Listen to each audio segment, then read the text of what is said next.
Hello and welcome patients. आज हम बात करेंगे regarding oral contraceptive pills.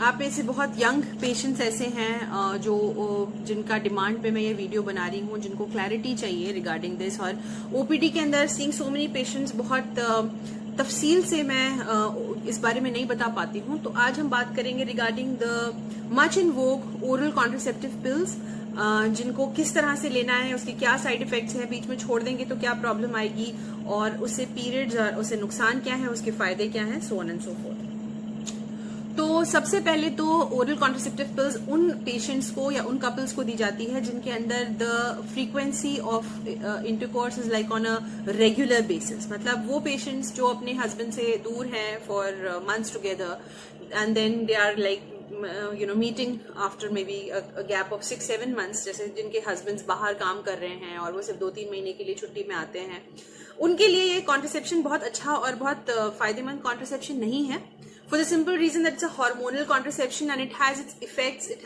takes its toll on the body. So उन पेशेंट्स के लिए या उन कपल्स के लिए जो एक बहुत रेगुलर बेसिस पे इंटरकोर्स करते हैं, साथ रहते हैं, those couples who are maybe taking a gap of maybe 2 to 3 years for the next pregnancy, this is an ideal way of contraception, a very very safe way of contraception and has so many advantages. लेकिन जो इसकी disadvantages है वो भी मैं आपको बताऊंगी, so that by the end of this video you are clear in your mind कि आपको ये चीज चाहिए या नहीं चाहिए, which one do you want. There are many brands as well. Brands obviously मैं वीडियो में नहीं बोलना चाहूंगी, for that you better consult me in my OPD. But whether you should take this OCP आपकी बॉडी फ्रेम के लिए या आपकी मैरिज के लिए सही है या नहीं है, that you will be able to find by the end of this video. So the first question is कि OCPs लेने से कोई नुकसान तो नहीं होता। तो ओसीपी लेने के उसकी अगर आप पैक भी पढ़ोगे तो उसके अंदर लिखे रहते हैं the disadvantages of taking OCP.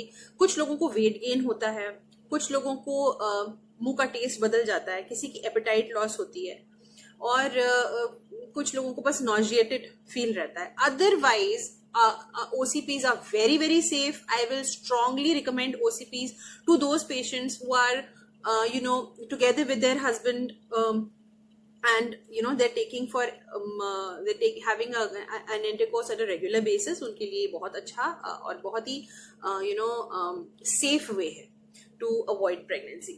Now इसकी ये है कि इसको लेना किस तरह से है। तो आपको day 1 of your period से start कर देना है, just for the ease of understanding and for the ease of the cycle.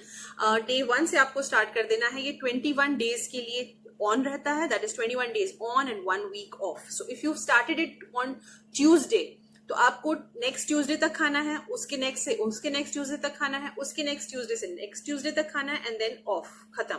उसके बाद पीरियड आपको कितना ही लंबा हो, छोटा हो नहीं हो, आपको नेक्स्ट ट्यूसडे से फिर से स्टार्ट कर देना है। So that means you don't have to go by the dates. ऐसा नहीं होता है कि मैंने 1st को स्टार्ट किया तो 21st को खत्म किया and उसके बाद again I'll start on 1st and then finish at 21st. No, it goes on the weeks, not on the dates. Always remember that. ये आपको बहुत कम लोग समझाते हैं, but आपको ये चीज मालूम होना चाहिए। What will happen if you miss a pill? So अगर आपकी कोई एक दिन एक पिल मिस हो गई, ऐसा नहीं है कि आपका immediately उसी साइकिल में you'll get pregnant. But make sure that you do not miss the pill on the second day. जब भी आपको वो दिन में, फॉर एग्जाम्पल आपने बना लिया है कि मैं सुबह नाश्ते के बाद पिल एक खाती हूँ, और नाश्ते के बाद आपको कहीं जाना पड़ा, कुछ इमरजेंसी आ गई, whatever, and you forgot eating pill on that day. So आप रात में भी वो पिल खा सकते हो, no problem. आपको अगले दिन याद आती है, आप एक अगले दिन भी खा सकते हो, and then eat the pill of the next day as well, just to make the cycle in a proper fashion. अगर इसकी एक ही डिसएडवांटेज सबसे बड़ी है OCPs की, अगर आप इसकी पिल्स को रेगुलरली नहीं खाते हो, बीच में 2-3 मिस कर देते हो और फिर 3-4 और मिस कर देते हो, your cycle will be erratic. वो ना कोई समझ पाएगा ना ठीक कर पाएगा आपकी साइकिल को। इसलिए बेहतर है कि if you are taking this, you have to go by the schedule. आपको छूटना नहीं है, भूलना नहीं है। पर अगर भूल जाते हैं, अगर 2 से ज्यादा दिन आप भूल जाते हैं, देन आपको हस्बैंड को एक एक्स्ट्रा प्रोटेक्शन जैसे कि कॉन्डम है, ये सब लेना चाहिए। इवन फॉर दोज पेशेंट्स जो मैंने शुरू में बोला था कि जो लोग हस्बैंड के साथ may be for 2 to 3 months रहते हैं, उन दोज पेशेंट्स के लिए आप ओसीपी ले सकते हो, लेकिन इन दैट केस आपको थोड़ा पहले से ओसीपी स्टार्ट करनी है, सो दैट फर्स्ट साइकिल में भी आपको प्रोटेक्शन मिले।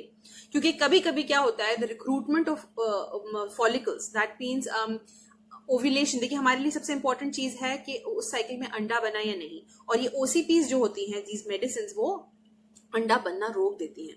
तो अगर आपने उसको 1 महीने पहले से लेना शुरू कर दोगे तो उसका सक्सेस का चांस ज्यादा है, और अगर आपने उसी टाइम से स्टार्ट करी है जिस टाइम से you are with your husband, तो इन दैट केस एक extra protection with condom is advisable, तो वो आपको लेना जरूरी है। And then of course after 3 months you can leave.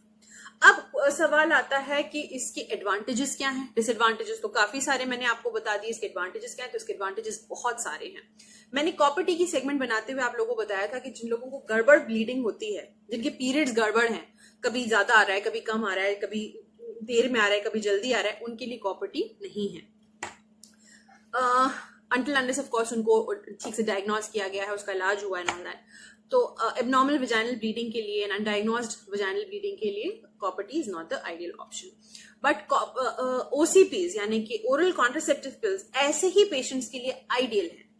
अगर आपको गड़बड़ पीरियड आ रहा है, आपकी साइकिल एराटिक है, तो ये देखने के बाद कि your hormonal profile is all right and there is no gross lesion in your uterus और cervix, OCPs will regularise your cycle. जब तक आप ये खा रहे हो ओरल कॉन्ट्रासेप्टिव पिल्स, तब तक आपकी साइकिल भी रेगुलेटेड रहेगी। मतलब कभी आपका पीरियड जल्दी आ गया, कभी देर आ गया, तो that causes a lot of socialistic problems, वो भी आप लोग इससे कॉम्बैट कर सकते हैं। So the very very big and good advantage. Plus there are many, अब जो newer generation of copper Ts आई हैं, they are so well tolerated by people. ना उसमें वेट गेन होता है, ना उसमें मूड स्विंग्स होते हैं, ना उसमें नॉजिया होता है, ना वॉमिटिंग होती है, ना जीआई अपसेट होता है। So there is no problem in the newer generation copper Ts जो हम लोग सबब लिखते हैं। Nobody writes the older generation at all. So उसमें क्या है कि एडेड एडवांटेज है आपके पीएमएस को रेगुलेट करने की। कुछ लोगों को जो प्री मेंस्ट्रुअल सिंड्रोम्स होते हैं, जैसे ब्लोटिंग है या मूड चेंज हो रहा है, उसके लिए in fact this is much better. Plus acne on the face, बहुत लोगों को स्किन की प्रॉब्लम्स होती हैं, तो there are many OCPs which are designed in such a way, जिनके अंदर ऐसा प्रोजेस्टेरॉन का कंपोनेंट रहता है जो आपकी ब्लोटिंग को भी कम करता है, आपके फेस पे जो एक्ने आ जाते हैं बिकॉज ऑफ हार्मोनल डिस्टर्बेंसेस, उनको भी कम करता है। बहुत सारे पेशेंट को इससे फायदा भी मिला है। So this is also. Plus जिन लोगों को सिस्ट, ओवरी के अंदर सिस्ट बनने की प्रॉब्लम रहती है, बहुत एराटिक, बहुत बार उनको 2-4 बार सिस्ट बन चुकी है, they are prone for that, या जिनका सिस्टेक्टमी हुआ है, सिस्ट का ऑपरेशन हुआ है, उनको भी हम लोग ओसीपीज पे डालते हैं सो दैट आगे सिस्ट ना बने। अब सवाल आता है कि हम ओसीपी कब तक लें, that is a drawback of OCPs के I will not recommend OCPs to be taken for a very long period. कुछ डिसएडवांटेज की वजह से नहीं, बस इसलिए कि जितना लंबा आप उसे लेते हो, it takes a little while for the ovulation to be shot back again and for the chances of contraception. For example, अगर आपने इसे 6 months लिया है और छोड़ दिया है, तो it will take maybe another 3 to 6 months for you to get back on track with the conception. कुछ लोग को होता है, कुछ लोगों का और अच्छा रिजल्ट आता है। So again it's bodily changes, और जरूरी नहीं है कि ऐसा ही हो। कुछ लोगों को जैसे ही स्टॉप किया, बहुत फौरन ही प्रेगनेंसी भी ठहर जाती है, ऐसा जरूरी नहीं है। सो कुछ लोगों ने इसको सालों ली है ओसीपीज विदाउट एनी डिस्कम्फर्ट, कुछ लोगों को लिवर की प्रॉब्लम्स शुरू हो गई है। So here comes the question कि इसके क्या कोई कॉन्ट्राइंडिकेशंस है? Yes, there are contraindications. अगर आपकी लिवर प्रोफाइल, क्योंकि इसको बहुत लंबे टाइम तक you are eating some tablet, so anything जो आप बहुत लंबे समय तक लेते हो, एनी ट्रीटमेंट, उसके लिए बहुत जरूरी है कि हमारी किडनी और लिवर एकदम ठीक हो। तो अगर किडनी में कोई प्रॉब्लम पहले से है, आपको लिवर में कोई प्रॉब्लम पहले से है, तो in that case there is guarded response and guarded prognosis of taking OCPs. We do not usually recommend. और कुछ लोग होते हैं जो डीवीटी की प्रॉब्लम के साथ, यानी कि जिनकी पैरों की नसों में कभी क्लॉट वगैरह जमने की हिस्ट्री रही है, या कोई किसी टाइम प्रेगनेंसी के अंदर उनको ये प्रॉब्लम हुई थी, तो they are not the right candidates for OCP, क्योंकि इसका जो ईस्ट्रोजन कंपोनेंट है वो ये सब प्रॉब्लम्स आगे जाकर क्रिएट कर सकता है। सिर्फ वही एक कॉन्ट्राइंडिकेशन है, otherwise OCPs are very very good, very good for your health, very good for your cycle, very good for otherwise controlling your conception, and very good as a contraception. So I will strongly recommend it. अगर फिर भी आपको doubt हो तो you are most free to approach me, and thanks a lot for watching.